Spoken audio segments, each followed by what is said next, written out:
This conference will now be recorded. Good morning, all. Today, I am going to discuss with you very important topic, very important for your theory and also practical and also for day-to-day life. Here, I am going to give a case scenario. I will ask the question. One of you has to answer me. There is a child with age 1 year brought by the mother with the history that child was born at term through normal vaginal delivery and cried immediately after birth. Birth weight was 3 kgs. Now 1 year. Child not attend any milestones, like not able to hold the neck. There's no gross motor milestones, no fine motor milestones, nothing. And social milestones recognizing the mother is also not attained. And his birth is weight is 3 kgs. At 1 year, 4.5 kgs length, 55 centimeters. What is your probable diagnosis or differential diagnosis? Manisha, roll number 54. Manisha,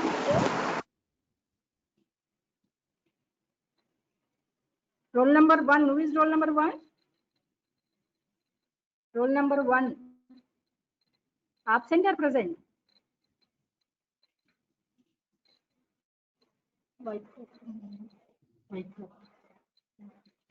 Roll number 1 absent.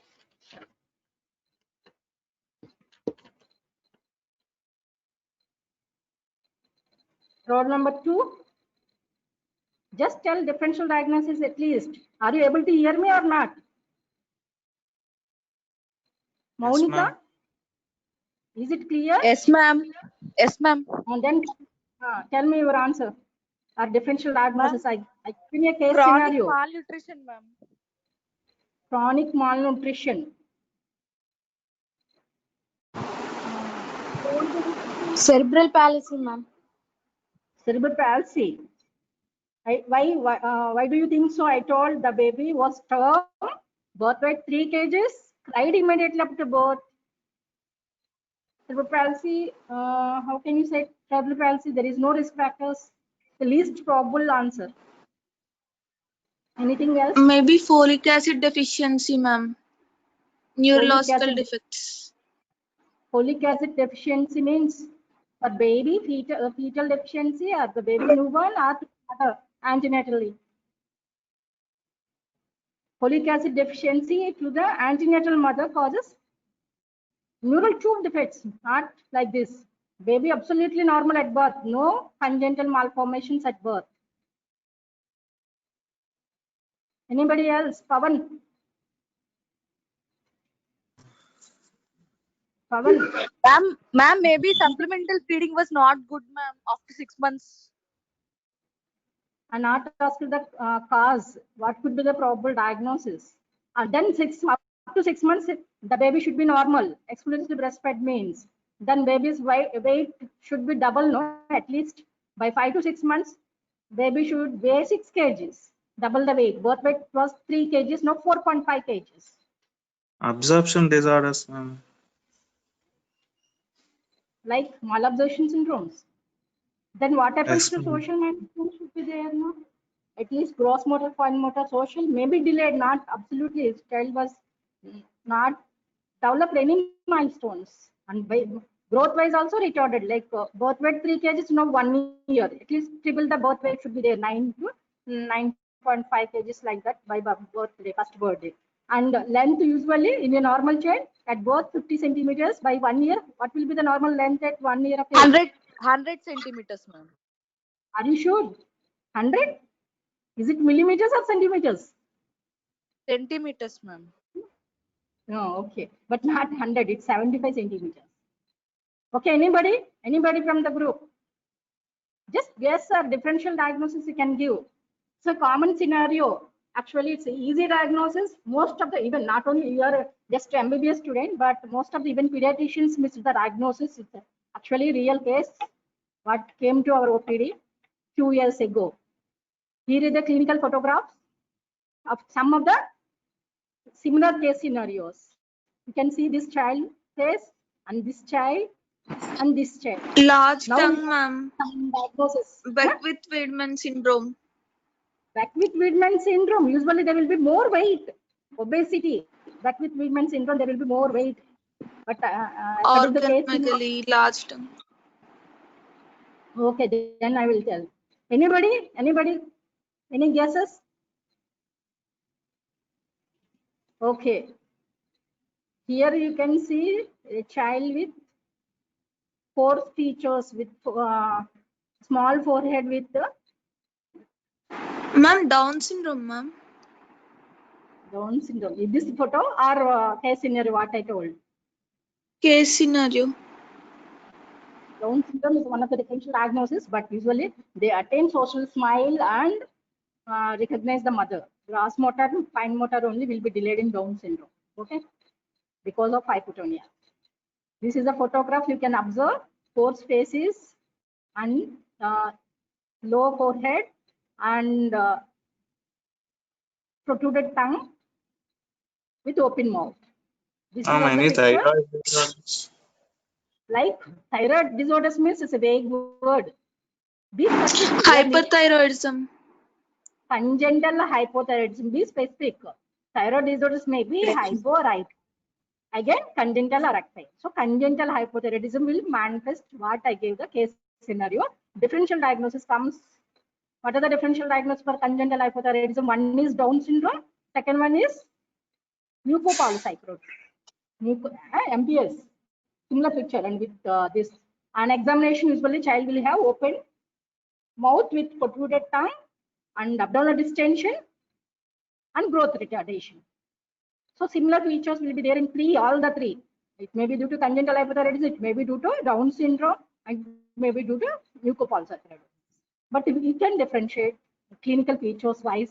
Here you can see this is a picture with narrow palpebral fissure and open mouth with protruded tongue. This is a picture. Here you can see what happened to slant. What is the is there any slanting? Are you able to observe upward slanting of the palpebral fissures? Okay, here it's upward slanting. We call as mongoloid slant. Mongoloid slant. And intercanthal distance is more widened, or if you take interpupillary distance divided by intercanthal distance will be more than 0.38. This is called as hypertelorism. Hypotelorism. Like that, two words are there. So if intercanthal distance is more, that is a hypertelorism. And here is a protruded tongue with open mouth. So both pictures are similar, or you can observe anything. Here palpebral fissures are normal. There is no slant. Okay, there is no mongoloid slant. Here is a photograph of congenital hypothyroidism. This picture, and the second one is the hypothyroid child's face, and this is the Down syndrome child. But mucopolysaccharidosis child will have like hypothyroid features face wise, but abdominal distension will be there. If you palpate, there will be aphthosphenomegaly. But in case of Down syndrome or in case of congenital hypothyroidism, there won't be any aphthosphenomegaly. Okay, and among these three, which is better prognosis? Which, if you diagnose, which condition will have better prognosis? Manisha. Manisha is there?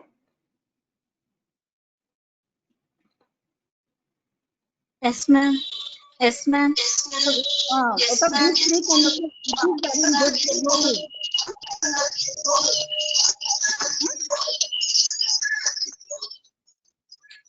Hello, ma'am. Which is out of these three, which is having good prognosis? Congenital hypothyroidism, Down syndrome, and MPS, mucopolysaccharidosis. If you diagnose and Down treat, which will have syndrome. good prognosis? Are you sure Down syndrome will have good prognosis? Can you revert back the mental retardation in Down syndrome? IQ, can you improve? No, ma'am. Congenital hypothyroidism. Congenital hypothyroidism. If you diagnose and treat with L-proxine, so if you start early, the child will become almost near normal. Both physical and mental growth will be normal.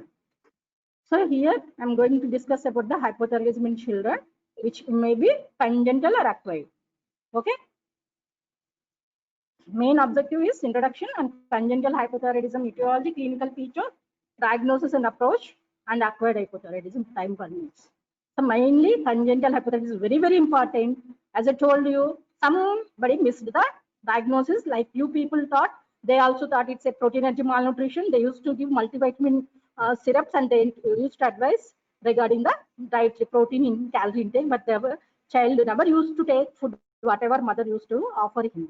So that's why the child presented at 1 year with delayed physical growth and mental growth, developmental delay and growth retardation. That will happen if you unable to diagnose or suspect and diagnose and treat the congenital hypothyroidism.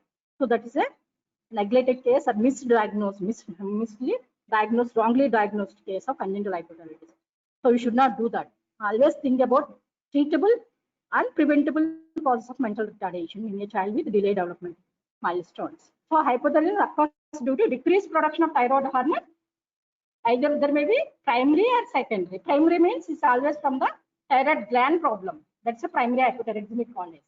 Secondary means it's due to TSH or TRH problem, due to reduced thyroid stimulating hormone, that is TSH, or thyrotropin releasing hormone, TRH, which TRH comes from which organ in the brain?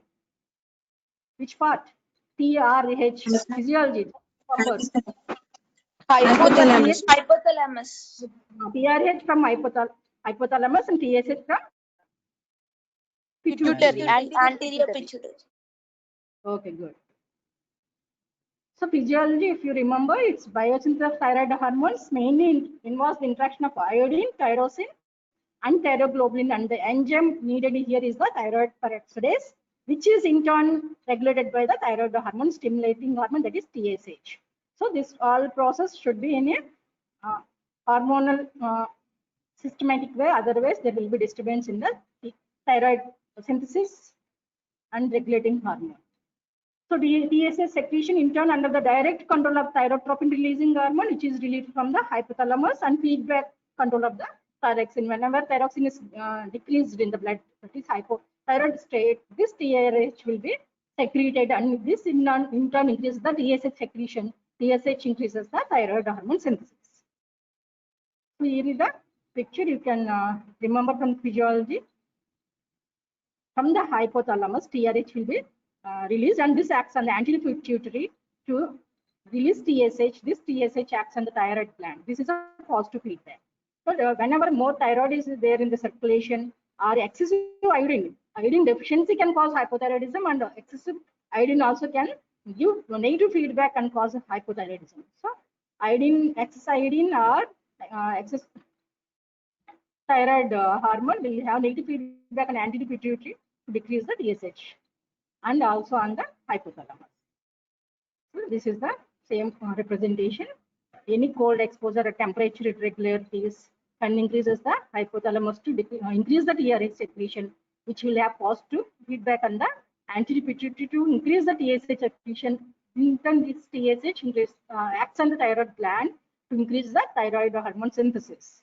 This thyroid hormone will act on the target cells throughout the body. What are the functions of thyroid hormone, by the way? Basal metabolic rate, ma'am. Who is roll number 2? Roll number 2. Roll number 1, I think absent. Who is roll number 2? 3. Roll number 3. Yes, ma'am. Okay. Roll number 3 is present. Yes, ma'am. So what are the functions of thyroid? Whatever you know, just list out. Ma'am, helps in the growth and development, maintains the basal metabolic rate. Okay. Good. Functions. So good. Somatic growth, that is weight gain and length gain. So that is somatic growth, and intellectual growth, that is development, attainment of milestones, all domains, and it acts on the intermediary metabolism and also thermoregulation. These are the main functions of thyroid hormone, which is very, very important. So what happens in congenital hypothyroidism? So these will be disturbed. So cretinism actually nowadays we are not using, because cretinism previously they used to use it for the only endemic goiter associated hypothyroidism. That's why that is not nowadays they are not using. Creatine means in endemic goiter, that is in endemic iron deficiency disorders, there is a hypothyroidism, congenital hypothyroidism, then it is called as cretinism. Usually all cases, if you suspect and if you universally screen each and every newborn in the neonatal period, because it's one of the cause for preventable mental retardation. So every newborn baby should be screened for congenital hypothyroidism. It's a must. Universally we have to do it. So if you do, then we can screen all the congenital hypothyroidism. There won't be any manifestations. But otherwise, you have to examine the baby for these features like constipation. How they will manifest? Delayed passes of meconium. Okay, delayed passes of meconium. Hypotonia. Baby will be hypotonic posture. Like usually they should be in universal flexion, but baby will be in picked prop position like hypotonia, and cry will be horse cry will be there, and macroglossia, large tongue. It's not the in Down syndrome. It's due to small mouth. Tongue will be protruded. Normal tongue, normal size tongue with small mouth, microstia.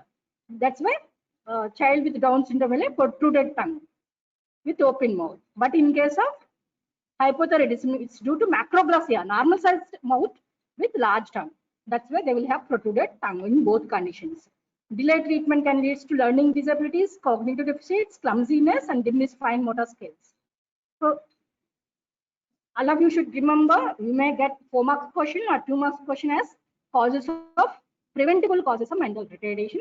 Congenital hypothyroidism is one of the most common preventable causes of mental retardation.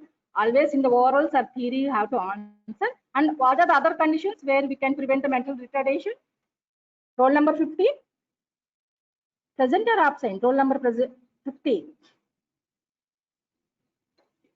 Present, ma'am. Okay. Who is this? Name. Roll number Nikita, 50. ma'am. Name. Geeta. Nikita, ma'am. Nikita. Okay, good. Tell me what are the other causes of preventable causes of mental retardation. One and foremost important is the congenital hypothyroidism. Any other cause you know, if you diagnose early or if you avoid, you can prevent mental retardation.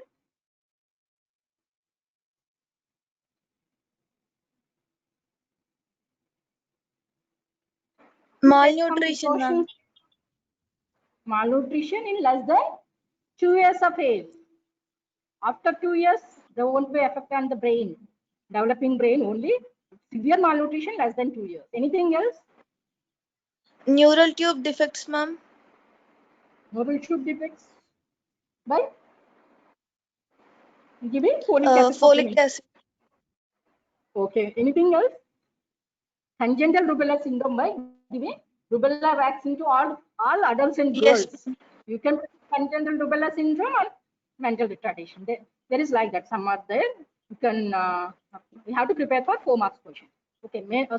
May not have obvious manifestations at birth in congenital hypothyroidism because of these reasons. T4 can cross the placenta from the mother to the fetus. So due to transplacental passes of maternal thyroid hormone, that is T4, and half-life of T4 is around 6 days. And for complete clearance, it may take 3 to 4 weeks. So some features may miss in the congenital hypothyroidism in the first 1 month if you only look for the clinical features. That's why better to screen for the laboratory evidence after 48 to 72 hours. Around 3 to 4 weeks age, clinical features of congenital hypothyroidism will be present, but as early as possible you have to diagnose and start. That's why in newborn around 72 hours only you have to go for the screening, laboratory screening of congenital hypothyroidism universally for all babies, newborn babies. Coming to the incidence is around 1 in 1,000 newborns in India, and in developed countries, Western countries is around 1 in 4,000. So here is a picture. Are you able to see? Everybody Yes, is able ma'am. to see this. Dark line indicates placental transfer of that hormone. So TRH, that is thyrotropin releasing hormone from the hypothalamus, the mother, which is secreted, will be transferred from the mother to the through the placenta to the fetus, and also TRH also secreted in placenta and will enter into the fetus, and HCG also passes to the fetus, and T4 levels also slightly, not the darkness indicates how much I think passes. Very little amount of T4 and T3 also passes.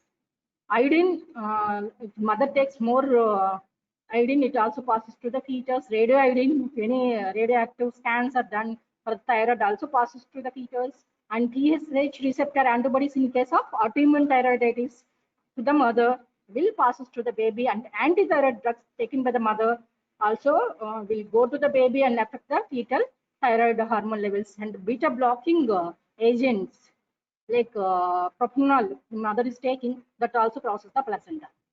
But one thing won't pass it through the placenta is this passage is blocked, TSH. So which is reliable if you want to screen the baby for hypothyroidism? Is it T4 or TSH? Actually, we have to do free T4 and TSH, but universally as TSH won't crosses the placenta to the fetus. If it is raised, TSH raised means hypo or hyperthyroidism. Elevated TSH levels in the plasma indicates hypothyroidism or hyperthyroidism usually. Hypothyroidism. Hypothyroidism, but it won't process from the mother through the placenta. That's why it's a reliable screening test. So etiology of congenital hypothyroidism, primary means which involves the thyroid gland itself. So that's more common also. 80 to 90% of congenital hypothyroidism is due to primary hypothyroidism that involves with the thyroid gland, mainly absence. Athyrosis means absent thyroid gland or hypoplasia, decreased gland by birth, that is hypoplasia, or ectopic thyroid gland is somewhere not at the normal place. But usually the ectopic thyroid also secretes less amount of thyroid hormone only. So this constitutes almost 80 to 90%. So athyrosis, hypoplasia, ectopic thyroid gland, and remaining 10 to 20% is due to disharmonogenesis. That means synthesis of hormone is affected, like sodium iodine, iodide symporter, that is trapping defect, or thyroid peroxidase defect, thyroid globulin defect, or deiodinase defect. Any and these preparation defects will lead to disharmonogenesis for 10 to 20% of the cases. But most often it may be hypoplasia, aplasia, or ectopic thyroid.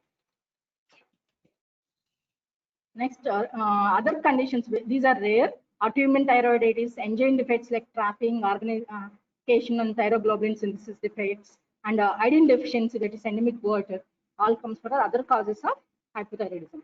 Congenital, these two mainly, thyroid dysgenesis and thyroid disharmonogenesis. Other causes for hypothyroidism are transient maternal TSH receptor blocking antibodies. As I told you, those also passes through the placenta from the mother to the fetus. So that leads to transient only. Once the antibodies are removed from the blood, they will become normal. And if mother is taking some anti-thyroid drugs for thyrotoxicosis, those also once excreted in urine, then those also features of hypothyroidism will subside. For the only temporary period only, we have to give L-thyroxine.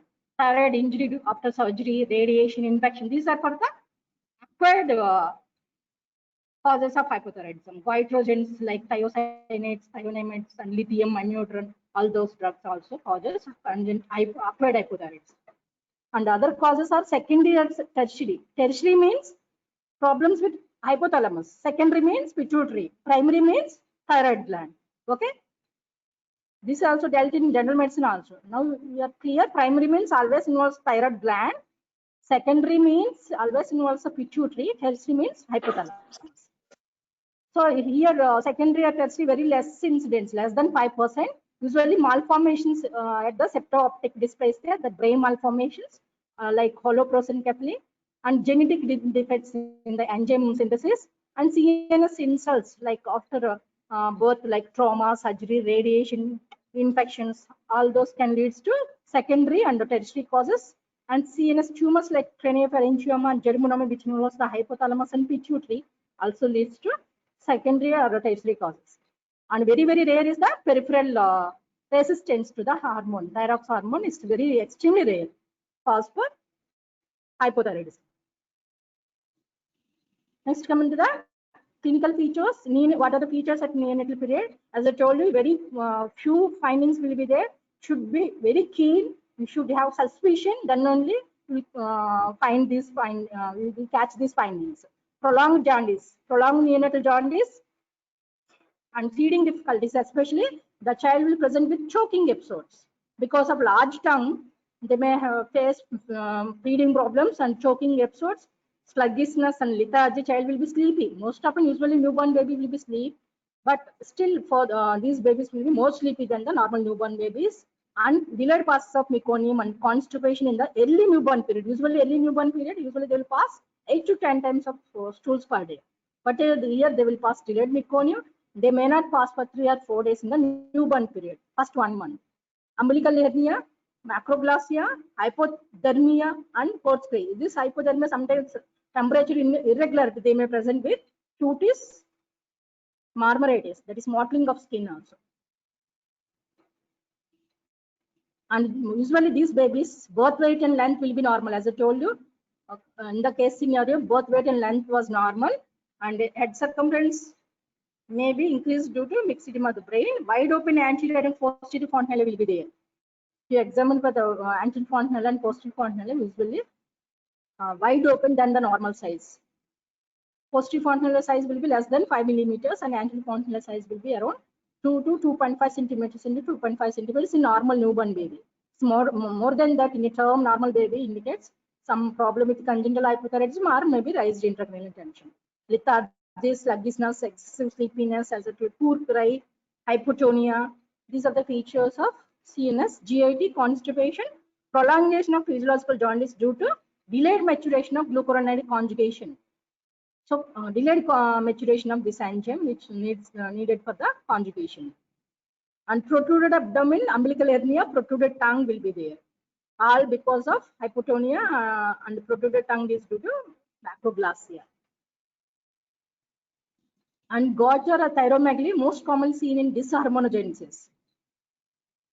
Because aplasia or hypoplasia will be less size or absent size of the thyroid gland. The thyroid gland is more than the normal. That means there is something wrong with the hormonogenesis.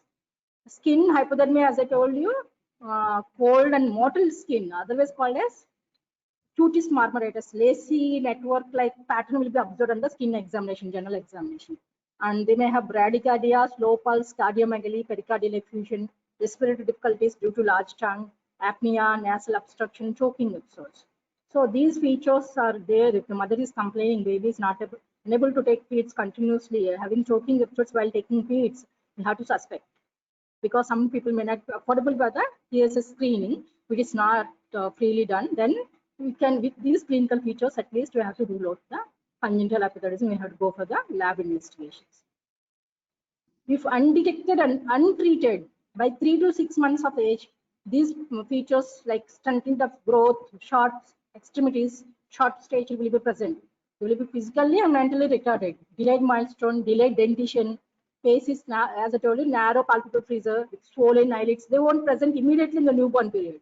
Once the baby is 3 to 6 months, not diagnosed and not treated, then they will have these features.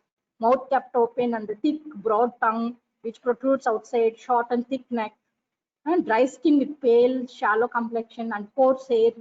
Muscles also hypotonia, and there may be, so muscle hypotonia will be there, and pseudo hypertrophy, the otherwise called as Cocker-Debré-Semeghis syndrome.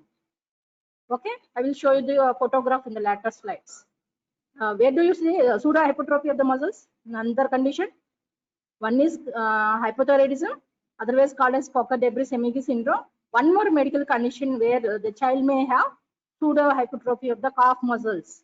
Pseudo means muscles looks hypertrophy, but there won't be any function. Power will be less than the normal. Anybody from the group? Pseudo hypertrophy of the calf muscle. Element palsy. Element palsy. You will have atrophy, lower motor neuron. Why hypertrophy? Here muscles will be hypertrophied, but power is less. Not element palsy. It's a form of question sometimes spotted for you in general medicine or pediatrics. Duchenne's muscular dystrophy. Never heard about that? Duchenne's muscular dystrophy. Okay. It's important to remember that all hypothyroid children are not mentally retarded. Why? Because if there is early onset hypothyroidism, there will be mental retardation is definite. But if it is late or acquired hypothyroidism, they may not be mentally retarded. And all mentally retarded children are not hypothyroid also. Like for example, Down syndrome, only 20 to 30% of the cases only they may have hypothyroidism, but still they may have mental retardation. Or congenital rubella syndrome, they may have normal thyroid function, thyroid hormone and TSH hormone, but they may have mental retardation. So, but we have to screen all mentally retarded children to explore that 30% of the cases of hypothyroidism associated with mental retardation. So here are some pictures you can observe. Here is a 3 months old baby with undetected and untreated congenital hypothyroidism. You can observe narrow palpable fissures and coarse faces.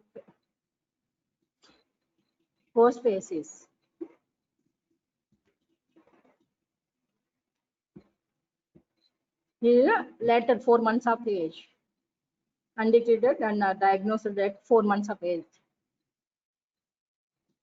So these are the pictures of congenital hypothyroidism. So whenever you see a child with open mouth and protruded tongue, normal, without any slanting, mongoloid slant, think about congenital hypothyroidism and better go for screening for TSH and free T4, T3 levels. And if you start as early as possible, you can revert back the mental development and also physical development. Ma'am, Somebody why is generally, yes, ma'am, why mongoloids slant will occur, ma'am? It's due to developmental malformation of the bones of the face. In case of Down syndrome, there will be hypoplasia of the zygomatic process of the bone in the face, and also maxillary bones malformation will be there. That's why they will have mongoloid slant and the depressed nasal bridge in case of Down syndrome with microcephaly, flat occiput. All those are due to bone deformities, developmental deformities. Here is no bone deformities in the face. In the case of congenital hypothyroidism, it's due to mixed meta changes where the leads to large tongue with normal sized. That's why here, there, as I told you, Down syndrome tongue size is normal, but still it is protruded out due to small mouth, that is microostia. Okay. Yes, ma'am. Here you can, but got it clear. It's a malformation, developmental malformations of the facial bones.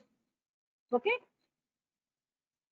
There will be changes in the lesser sphenoid, zygomatic process, and mandibular hypoplasia. All those are observed in case of Down syndrome. Okay. Okay, ma'am. Okay. This here is a picture of ectopic thyroid visible outside. If you ask the child to move, protrude her tongue, you can observe that it's moving upwards. In thyroid swellings, usually they will move upward. So investigations, T4 and TSH levels. Ideally, free T4 is ideal. It is available, okay. Otherwise, we will go for the total T4 levels. Ideally, free T4 and TSH levels is the correct investigations. Should not done immediately after 24 hours. We should do after 48 to 72 hours only. And because it's costly, around 300 to 400 rupees. If they can't afford, at least 150 rupees TSH only we can do. Heel prick with heel prick sample. We can do TSH for all children. Anybody is having abnormal TSH levels, then we can confirm by going for free T4 and TSH levels. Best and most sensitive identification strategy, as I told you, heel prick TSH level, usually done after 48 to 72 hours. Other helpful investigation, depending on the case only, we will go for 1 minute. No.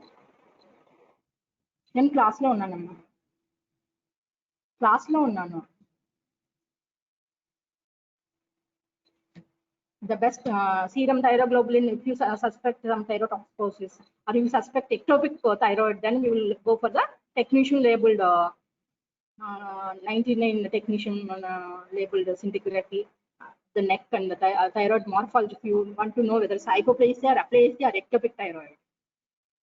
And ultrasound also useful for the knowing about the structure and where it is situated. Is it normal position or ectopic? X-ray for bone growth and epiphyseal growth. Absent distal epiphysis or stippled epiphysis. Sometimes there may be intrasutural bones in the skull. If you take X-ray of the skull of a congenital hypothyroid child, there will be small bones in between the sutural lines. That's called as Wormian bones. These are the features of congenital hypothyroidism. This is for entrance bit. You will get for PG entrance, you will get this type of questions. All are the features of congenital hypothyroidism, except like that. They will, unless you know that there are Wormian bones in congenital hypothyroidism, won't answer. Coming to the depending of TSH levels, what will you do further? How will you manage the child? So if heel prick capillary TSH level is more than 40 milli international units per liter, then we have to start L-thyroxine immediately. Don't wait for the confirmation test with free FT4 means free T4 and TSH levels. We will send it and start L-thyroxine. And if the TSH level is less than 40 but above 20, then also we have to start the L-thyroxine and send the venous sample for TSH and FT4 for confirmation. If it comes negative, then we will stop. And if it is between 6 to 20, then we had probable secondary hypothyroidism. The FT4 is low. So TSH not raised that much, but FT4 is low. That means there will be secondary or tertiary causes. Then you have to start an thyroxine and work up for hypopatriotism. And if venous TSH is between 6 to 20 milli international units per liter and FT4 is normal, then we will repeat the test. We won't start L-thyroxine. Thyroid supplementation we won't start. Papillary TSH level is less than 6 milli international liter in newborn is always normal. Just reassurance to the mother is sufficient. No need to repeat or anything. So here are the values. If you can remember, you can remember. So more than 40 milli international units per liter is always diagnostic of hypothyroidism, but you have to confirm it. But you have to start L-thyroxine because even 1 day or 2 days or few days is also very, very important for the development of the brain. So only few percentage of IQ only we can get if you start late. So as early as possible, we have to start the L-thyroxine in case of suspected congenital hypothyroidism. Don't wait. There is no harm by giving L-thyroxine. The TSH level is more than 40 milli internationals per liter. So these are the radiological features of congenital hypothyroidism. He can here you can see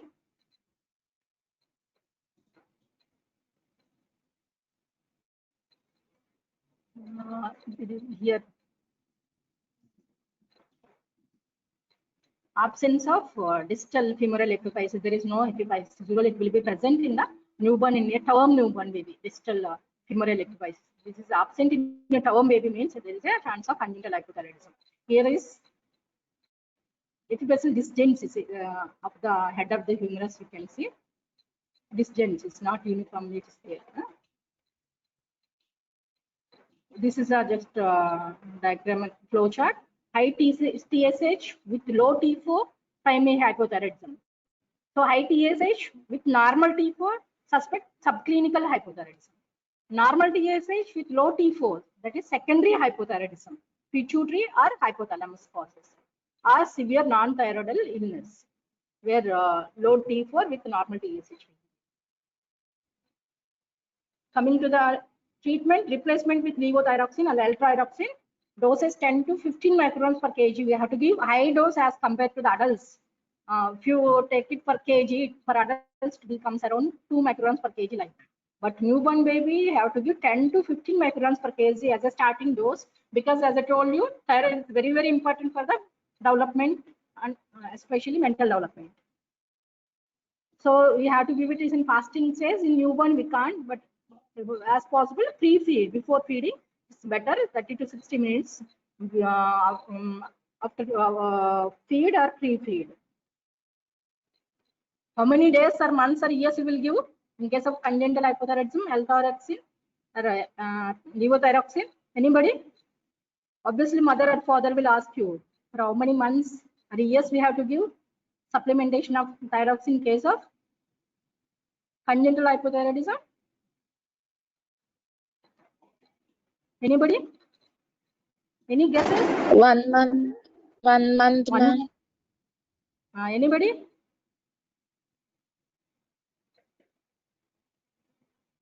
Lifelong. The child should receive the levothyroxine in case of congenital hypothyroidism lifelong. It's not acquired. It's not due to like autoimmune causes. If this subsided, then you can give a trial. But here we can't give. Still, if you think there is some transient causes, you should not stop before 2 years of age. If anybody is having any doubts that maybe transient after 2 years, development almost 90% of the brain development will be completed. Then they can give you a trial for stoppage of L-thyroxine. If it's not a case of atheria, that is aplasia, hypoplasia, or ectopic thyroid, then they can give you a trial for not giving for 1 month or 6 weeks. Then they can repeat the investigation. Still, TSH is more, then they have to give it for lifelong. Usually, you have to give it for lifelong. Early morning, a small tablet only. It's only available in tablet. We have to ask the mother to grind and mix it in milk or water in case of the baby is more than 6 months. Clinically, you have to monitor for the growth monitoring, hearing, and developmental assessment. And laboratory wise, up to 2 weeks of starting the treatment, we will do TSH and FT4.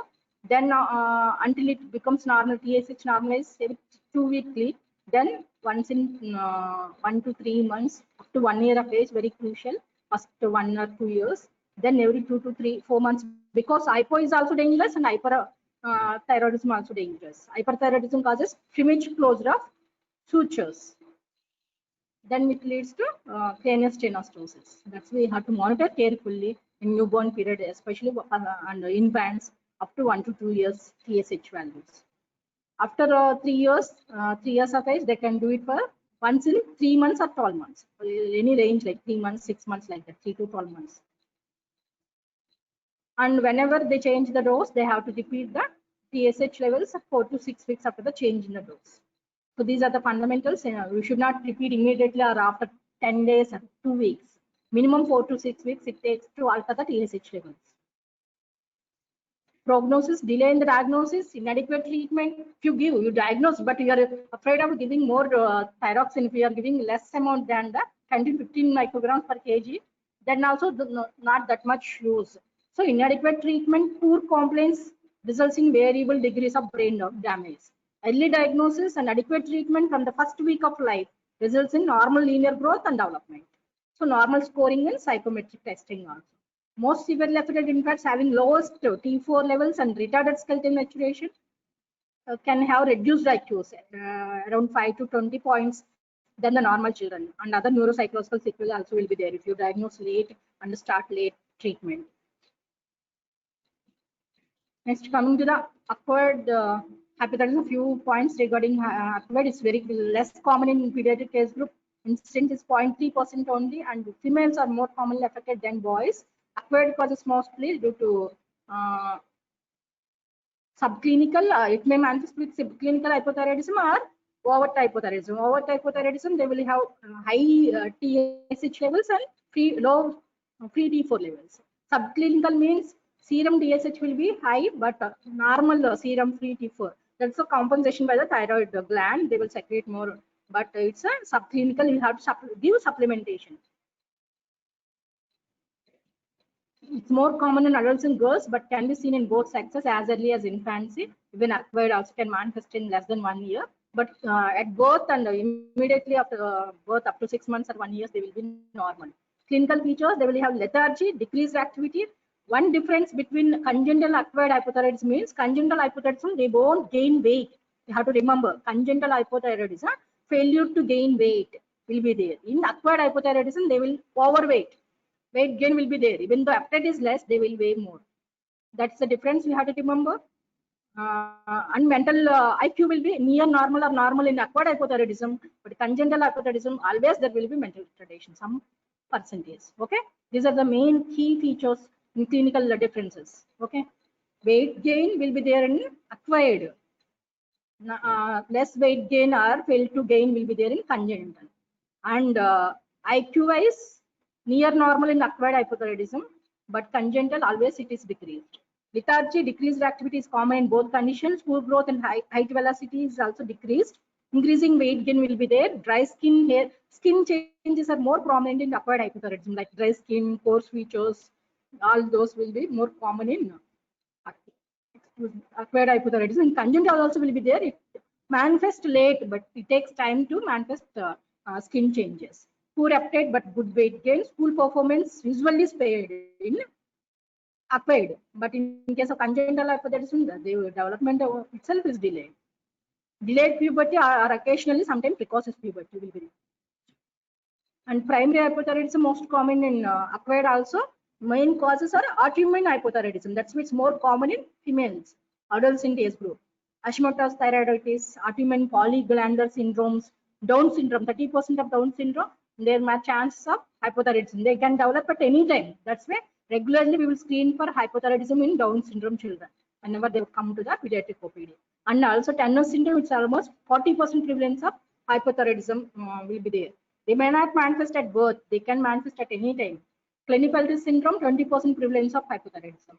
And thyroid surgeries, irradiation, post-thyroiditis, infiltrative disorders also will manifest with acquired hypothyroidism. And drugs like lithium, iodine, amiodarone, methimazole, propylthiouracil, these are the anti-thyroid and anticonvulsant drugs. Some can lead to acquired hypothyroidism.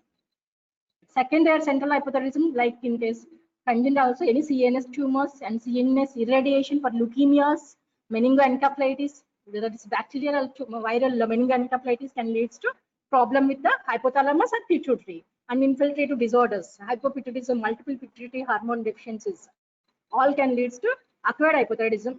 And peripheral hypothyroidism, resistant to thyroid hormone, and consumptive hypothyroidism, especially in case of large hemangiomas, they may develop conjunctive hypothyroidism, like conjunctive hypercoagulopathy, like what is Kasabach syndrome, like that. Here also thyroid hormone will be replaced by the large hemangiomas.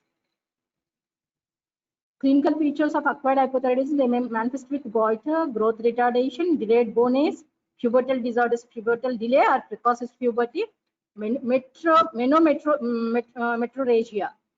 What is this meaning? There will be heavy bleeding and frequent cycles.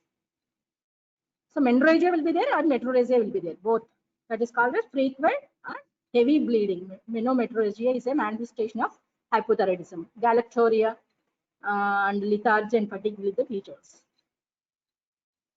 So weight gain will be the main feature, mainly due to fluid retention, due to impaired renal free water clearance in case of hypothyroidism, and there may be bradycardia, pericardial effusion, heart failure, constipation, cold intolerance. They can't tolerate the cold, hypothermia, dry and myxedematous skin. These are mainly in acquired hypothyroidism.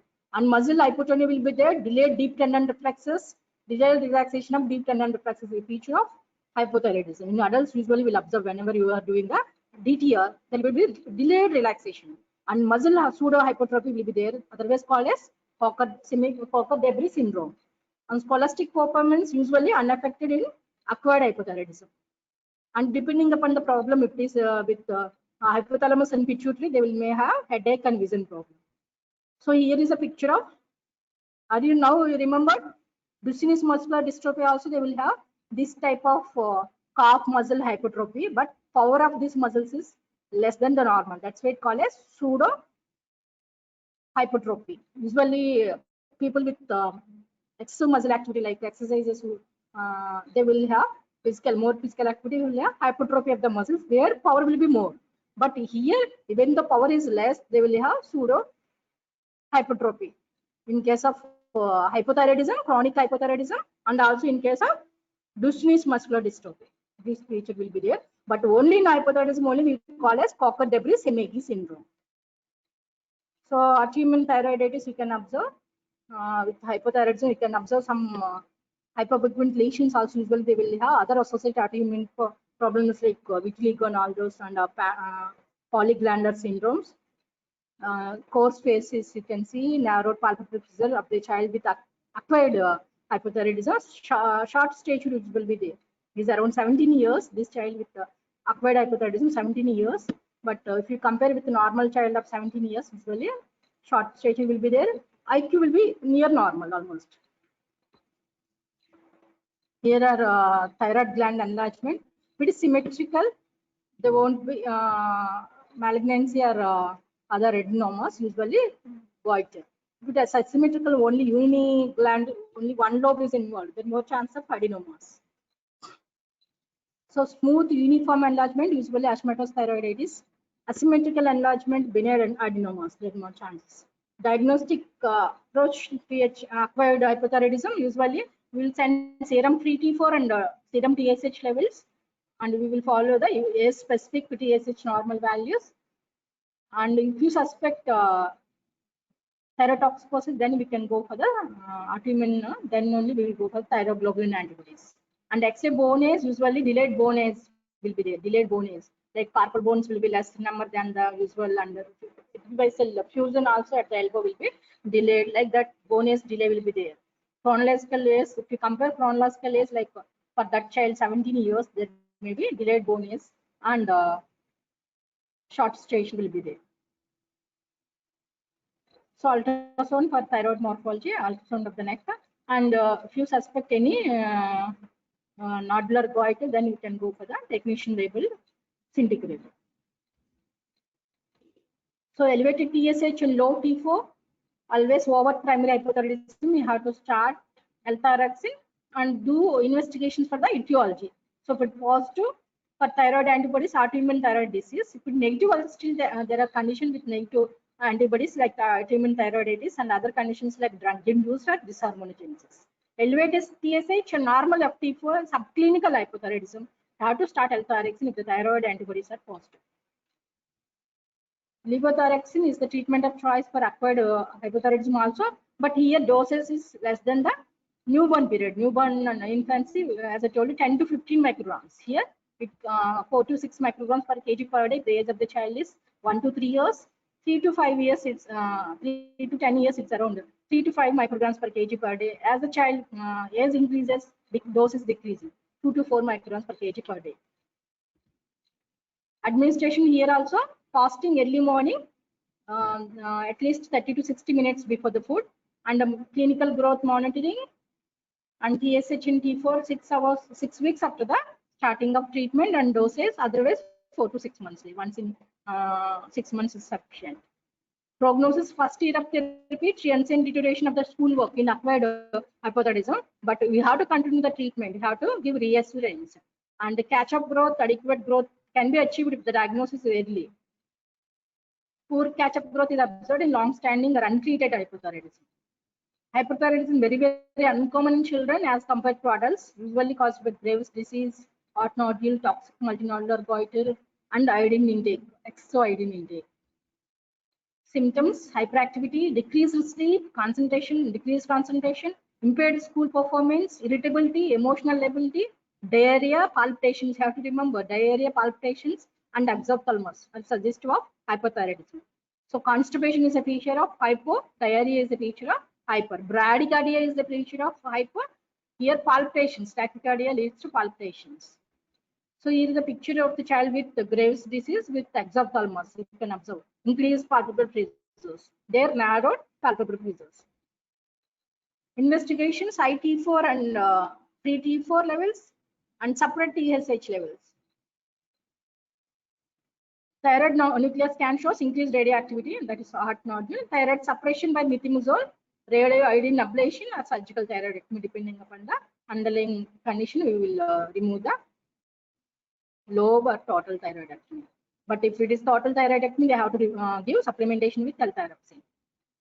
So thank you. Mainly you have to concentrate on congenital hypothyroidism, mainly acquired, you may get very less frequently. Hypothyroidism very, very rare in pediatric case. Any doubts? Any doubts? Pavan? Pavan unnava వెళ్ళిపోయావా? Ma'am. Pavan, Ma'am. any doubts? No, ma'am. తీసుకున్నావా attendance Pawan? Yes, ma'am. Okay. Any doubts? Anybody? Maunika, Manish, ఎవరు మాట్లాడట్లేదు. No ma'am, no ma'am. Any doubt? Okay. Macroglasia. In this case, ma'am.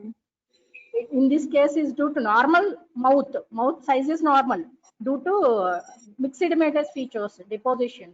They will have skin, soft tissue swelling and fluid retention, as in the brain also they have myxedematous features leading to large skull, especially in congenital early starting. This large tongue and large that's macrocephaly, not in acquired hypothyroidism. Acquired hypothyroidism, they will have edema of the feet only. So in case of Down syndrome, it's due to small mouth, normal size tongue. Okay.